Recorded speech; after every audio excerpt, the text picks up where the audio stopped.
आरव हमेशा मुस्कुराता था, लेकिन किसी ने कभी यह नहीं देखा कि उसकी मुस्कान अधूरी क्यों है।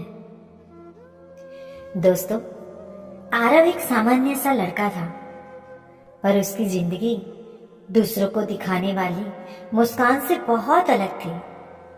बचपन में ही उसके पिता का निधन हो गया और माँ ने घर संभालने के लिए दिन रात मेहनत करनी शुरू कर दी।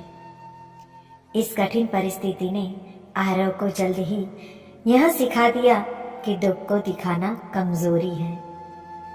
इसलिए उसने अपने सारे दर्द, डर और अधूरे सपनों को दिल में दबा लिया।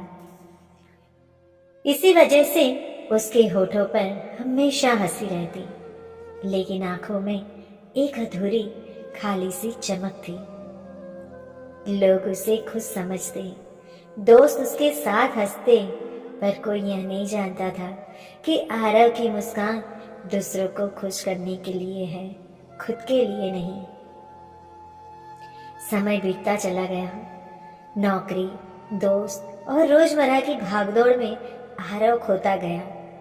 वह हमेशा मुस्कुराता रहा ताकि कोई परेशान ना हो, लेकिन अकेले पलों में वह खुद को तन्हा और थका हुआ महसूस करता।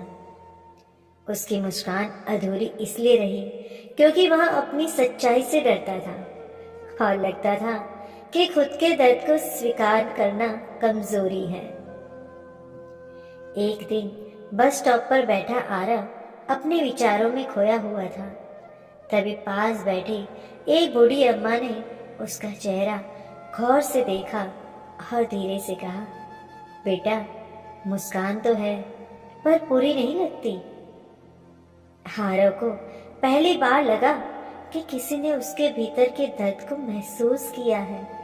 उसने अपनी अधूरी खुशियों, टूटे सपनों और लंबे समय से दबे हुए दुख को उस अम्मा के सामने व्यक्त किया। अम्मा ने मुस्कुराते हुए कहा, दुख को मान लेना कमजोरी नहीं है, अपने आप से सच्चा होना ही असली हिम्मत है बेटा।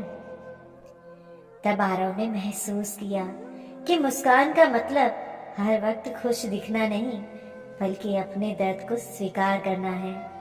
उस दिन के बाद उसकी मुस्कान बदल गई। अब वह सिर्फ दूसरों को खुश करने के लिए नहीं, बल्कि अपने दिल की सच्चाई को महसूस करके मुस्कुरा रहा था। छोटी, हल्की पर पूरी, क्योंकि अब उसमें झूठ या डर नहीं था। आरव की मुस्कान तब पूरी हुई जब उसने खुद को अपनाना और अपने दर्द को स्वीकार करना सीख लिया।